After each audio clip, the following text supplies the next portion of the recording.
Katera Rising by J.D. Evergreen. Chapter 22. Secrets in Stone. I head over to the fire and collect our scattered belongings.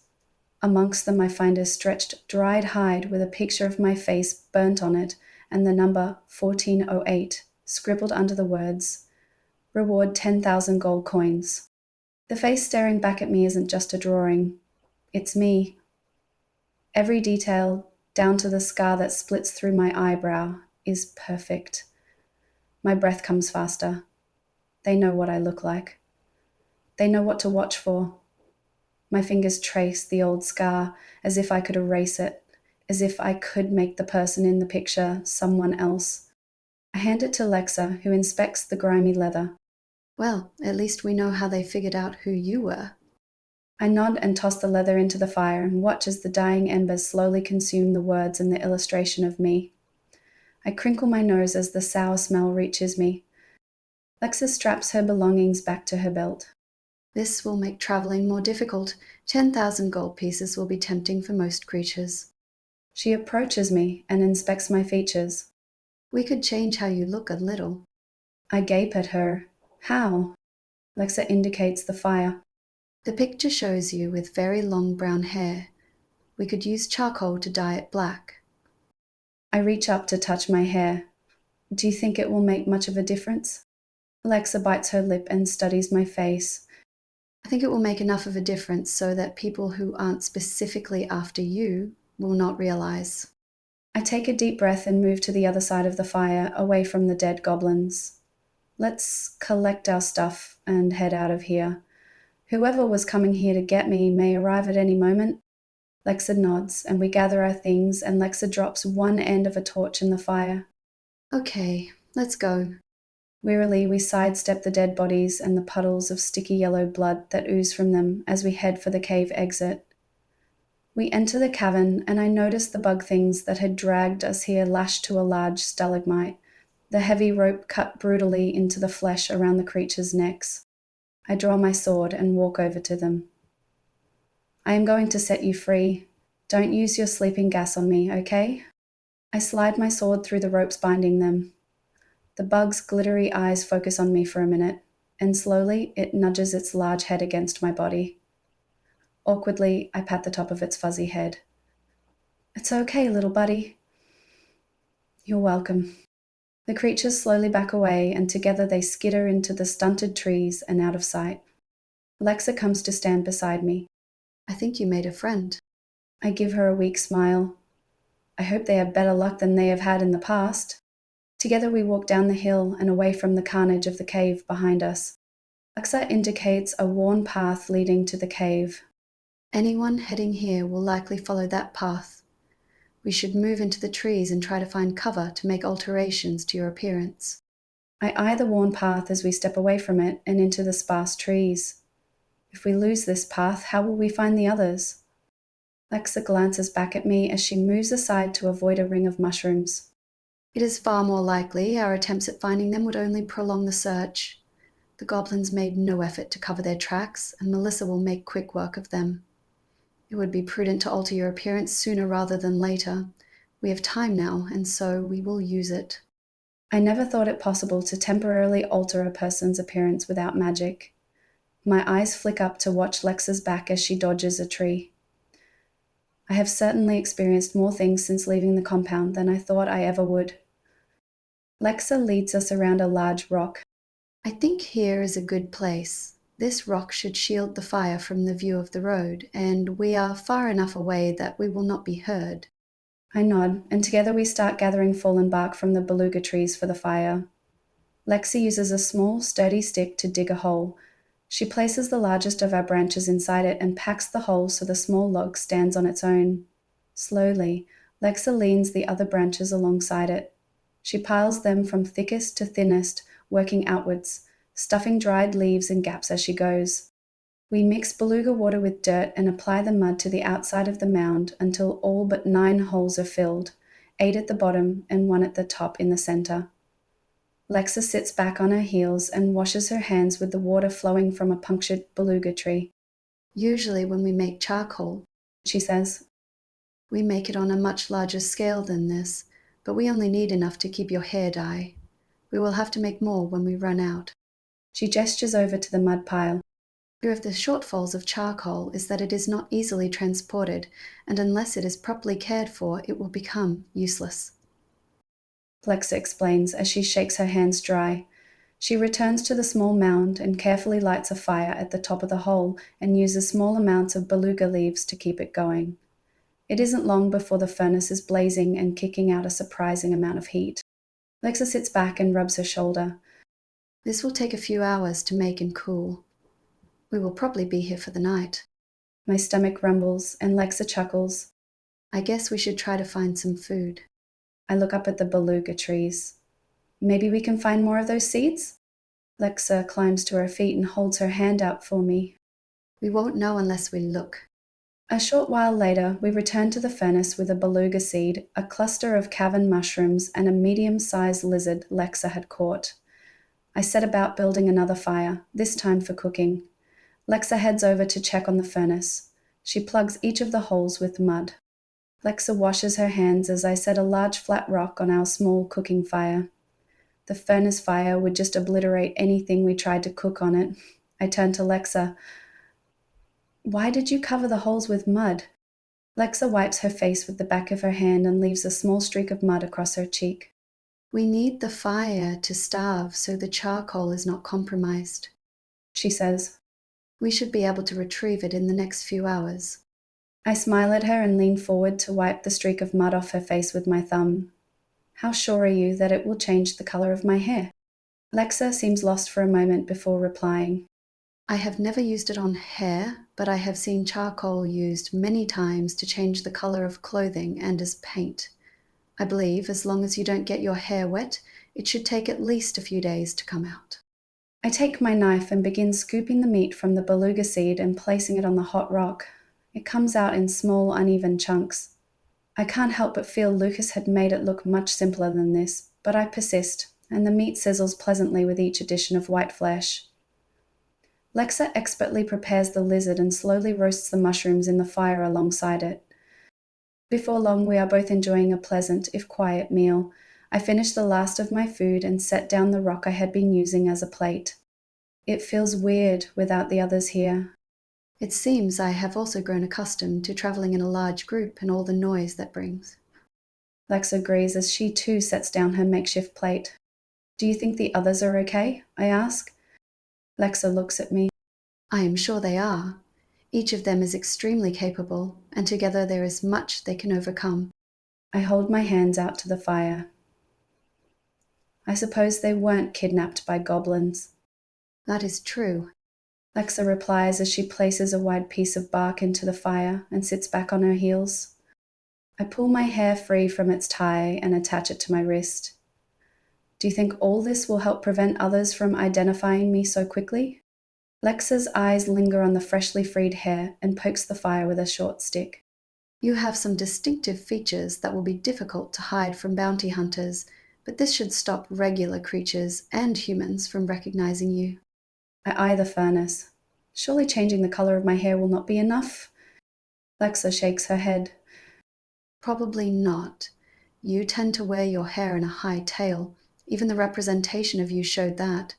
If we braid your hair and leave most of it down, it should change your initial appearance, at least for those who do not know you well.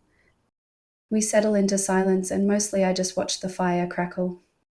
Lexa shifts beside me and says, Earlier in the prison, you said the crystal woke me?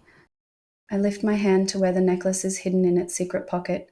Yes, I don't know how, only that I woke before you and some of my wounds were healed. The only reason I could think of why it happened to me and not you is because I still had my necklace. When I put it into your hand, it shone brightly, and you awoke. Lexa puts down her stick and brushes off her hands. May I look at your newly healed wounds? Surprised, I hold out my arm and Lexa carefully takes it in her hands, inspecting the pink skin. Lexa inspects my cuts, her hands gently running along the length of my forearm. Are these the wounds you got from the landslide? I turn back to the fire and try to concentrate on anything except the way Lexa's hands seem to create a wave tingling along the length of my arm all the way to my belly. I clear my throat. They are. When I awoke, I didn't have any magical injuries that I could see, but when I used the crystal to wake you, I got this. I gently pull my arm from her hands, lift my sleeve, and show her the long blue line. Lex's eyebrows furrow. It would seem there is a different impact for magic used subconsciously, as opposed to magic used deliberately. I pull my sleeve down to help mute the blue light, and I rub over the sore spot as the fabric agitates it. It would help a lot if there was someone who actually understood this, I grumble, instead of us just figuring it out as we go. Lexa reclaims her stick and pokes at the fire. There is no sense wishing for things we do not currently have. What we have now is time, and we should use it to rest. You sleep first. I will keep watch. I settle down for sleep, surprisingly tired after everything that has happened. I awake to find Lexa patiently crushing charcoal in a makeshift bowl with a rounded rock. Most of it is already a fine powder. I rub my eyes and lean forward to pick up the last stick of charcoal, and it takes a surprising amount of strength to snap it. I look over at Lexa's black powder. She must have been working on that for ages. Lexa looks up at me with a smile. I see you are awake. I yawn and stretch. That I am. I eye the broken beluga seeds next to Lexa and notice the way the flesh has been squeezed. I point at it. What happened to that? Lexa pauses to follow my finger. I squeezed the raw flesh to get out the oils. We will need it for the charcoal paste. I leave the camp and walk a polite distance to relieve myself. When I return, Lexa has mixed the charcoal with the oil to make a rather impressive black paste. I sit in front of her and Lexa begins working it through my hair, taking care to spread it evenly. I close my eyes at the pleasant sensation. I cannot remember the last time someone touched my hair like this. Once all the charcoal is gone, she begins to braid my hair tightly from both sides and weaves it together at the back. She ties them together with small lengths of sinew. Lexa kept in a small pouch on her belt for her own hair. These hair ties should not come out unless they get wet, in which case you will probably lose the dye too. I nod as Lexa's hands drop into her lap and I turn to face her. So, no long baths then? She gives me a small smile and reaches forward to tuck some of my more willful hairs behind my ear. I am afraid they are out of the question. I detect the way her voice has deepened and my eyes dart to her lips as if that will somehow provide answers. For a moment we sit close to one another. My heart thuds in my chest as I try to understand the impulse I have to lean forward. What did I tell you? A voice breaks through the silence. I knew I could find these two before Nathaniel. I jerk away from Lexa and spin towards the voice to find Melissa marching her way towards us. Melissa gives us a wave and turns back to face the others. Tash, you won't believe it. They really have been braiding each other's hair. Tasha's footsteps crash through the undergrowth and she comes to stand beside Melissa, gaping at us. I turn back to Lexa. I don't understand. Lexa wipes her black hands on a wad of dry grass she has beside her. Back in the rebel camp, young girls would often spend the night at each other's house. Usually they would do something with the other's hair during that time, hence the comment. I nod and turn back to the other two. Melissa whistles. Wow, Claire, looking good. That hairstyle is badass. Tash comes closer to inspect my hair. I like it, but why did you change the color? Lexa rises to her feet. After we escaped the goblin lair, we discovered that a bounty has been placed on Claire and images that represent her are being distributed. The goblins had won. Yeah, Says Tash. we followed the tracks there first. Did you two make that mess? I shrug. Yes and no. She looks at me, but I don't offer any more. I don't feel like reliving those moments quite so soon. I shudder as my thoughts glance over what almost happened to Lexa. Tash watches me for a moment and lets it go. Ooh, a bounty. How much? Melissa asks as she unties a water canteen attached to her belt and takes a sip. Lexa holds out a black hand to me and I take it. She turns to Melissa. 10,000 gold coins. Melissa chokes on her water and Tash slaps her on the back. 10,000 gold coins? Melissa splutters. Are you sure? Lexa raises an eyebrow. I read the wanted sheet myself. Melissa wipes her eyes with the back of her hand and looks directly at me. Everything that knows the meaning of gold coin will be looking for you. I give her a weak smile and point at my hair. That's why we were hair braiding. Melissa looks over my shoulder at Lexa. But it was a good idea. Have you thought about the scar that runs through her eyebrow? Lexa shakes her head. I have, but this type of thing has never been a specialty of mine. I look behind Tash. Where are the others? Melissa waves her hand dismissively. We split up to look for you. We are supposed to meet back at the Weird Rock in 3 hours. 2 now. Tash pipes in. Melissa starts towards me. Good, that gives us an hour. Do you have any more of that charcoal? An hour later, we march out of our little campsite, following Tash and Melissa towards what they have dubbed the Weird Rock. Melissa has drawn in some of my eyebrow with charcoal, covering the scar that runs through it, making it less noticeable. Tash has collected some dirt similar to my skin color and showed me how to make it a paste and how to apply it over the rest of the scar. It isn't perfect, and anyone who looks too closely would notice something amiss, but from a distance the group of women assures me I could be easily mistaken for someone else. So, now in a small pouch that hangs from my belt are all the necessary materials for my disguise. Aside from my hair braids, I don't like the changes. The charcoal itches, and the dirt paste has to be reapplied regularly. It is all very tedious. I look at the others. They have done a lot to help me. I should be grateful.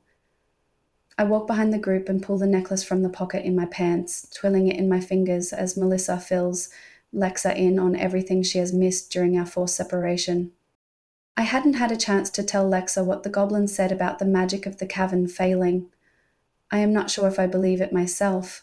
It could just be the random bragging of a goblin claiming to know more than he does, which is quite common. But there are elements to his story that make me wonder, and not for the first time, how a cavern as big and vast as Shadowsoul could exist. The roof in places is so high it can't be seen. I have travelled a fair distance, and in that time I have only seen 2 potential sites for columns that usually provided support to a cave. The mountains at the rebel base, and the mountain near the pass where Lexa and I were captured. Surely they are too far apart to hold up a cavern this large. Is it possible this place was created and supported by magic? If so, then by whom? If it was Darkmoor, certainly he must be able to fix it himself, and he wouldn't need me for some ritual. That must mean this place was created by someone else, a greater sorcerer than perhaps even Darkmoor. My musing only leads me to more involved questions and even fewer answers. I have finally resolved to tell Lexa when Melissa announces, The Weird Rock is just around this cluster of trees. We wind our way around the group and I get my first look at this weird rock. My immediate reaction is in agreement with their chosen name. The rock is vibrantly orange, almost the color of rust, and easily twice as tall as me. The whole thing is shaped like a screaming face. One eye is carved into the rock face, boasting a large pupil and a shallow hole. The eye on the right side is significantly smaller, and the hole is much deeper. I gape at the confusing image before me. How could that possibly be natural? Lexa puts her hand on my lower back. I fight the surprising desire to lean into it as Lexa gently guides me towards the rock. Erosion, perhaps? She suggests. Melissa shakes her head. No, something carved it this way. She points to a series of deep ridges around the eyes and mouth of the rock. These marks were made by tools. I move closer to the rock and inspect the deep ridges, looking up at the horrifying face. It seems oddly familiar. Turning my head to the side, I study it from a different angle. Claire, what are you doing? Tash queries, coming to stand next to me. I shake my head. I don't know. Something about this seems familiar. Melissa snorts and twirls a knife in her hand. Have you seen many people with jagged teeth and uneven eyes lately? Melissa's words jolt a memory, and eagerly I dig through the small pouches attached to my belt. I unloop the bag that had housed the fake Elmaras, hiding the rings and coins from the greedy goblins. I rummage through the pink-stained bag and pull out a small, tattered piece of leather and hold it up to the rock. The twisted faces definitely match. Tash leans over and compares the two. Weird. They match. Lexa comes to stand beside me, and she too looks between the rock and the drawing in my hand. Where did you get this? I hand the square of leather over. It was in the pouch with the coins and the rest of the things we found with the skeletons in the cave. Lexa turns the square over and squints. There are words here. She holds the strip up to the light of the flaming torch Tash is holding, and Lexa reads out. She is right. I wait, but nothing further comes. What is right? Lexa raises her eyebrow. That is all that is written here. Melissa takes the square from Lexa to inspect it herself. What is the point of going to all this trouble to say something meaningless? Lexa approaches the large rock. It was not meaningless to them. This note was placed into the same pouch as their mating rings and their last remnants of home. This note holds significance. We just need to figure out how. Tash paces back and forth. Okay, well, do they want us to do what is right? Melissa shakes her head and joins in. It's too ambiguous. Everyone has a different idea about what is right. I'm so focused on the pacing women that I don't realize what Lexa is doing until she is halfway up the rock. Lexa, I call out. What are you doing? She expertly scales the sheer rock and peers into the right eye of the face. I believe the note was meant to be taken somewhat more literally than we first thought. She readjusts her grip so one hand is free. There's something in here. Melissa shakes her head. Don't put your arm in there, Lexa. A hole that size could have any number of nasties inside it. Lexi shakes her head. I do not believe so. Without another word, she shoves her arm in the hole. Her arm is buried right up to her armpit, and tension pounds in my head. Lexa tugs at something and huffs. It is a tight fit.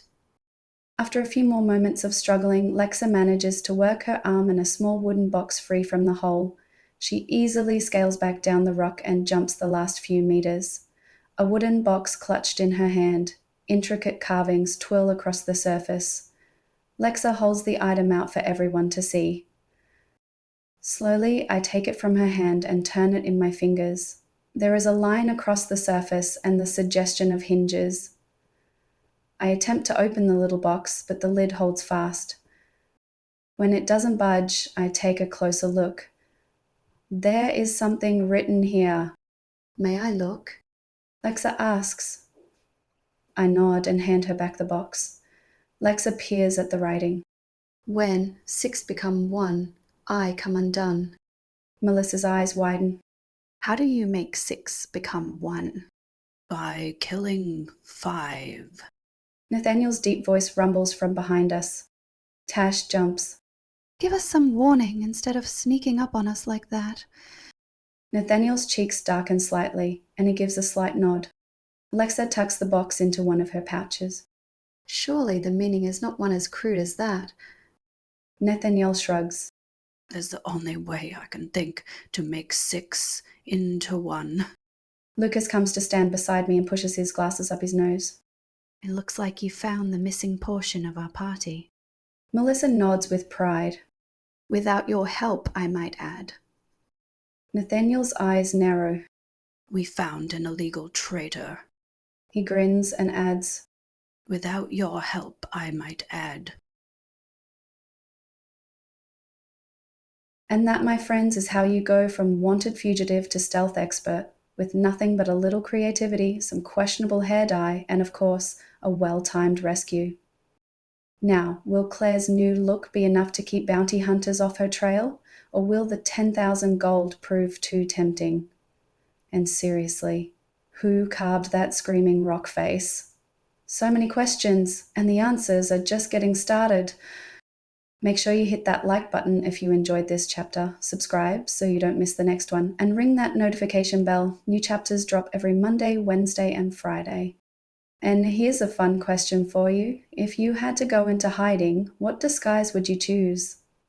Let me know in the comments. Until next time, stay sharp, stay stealthy, and maybe keep an eye out for giant screaming rocks.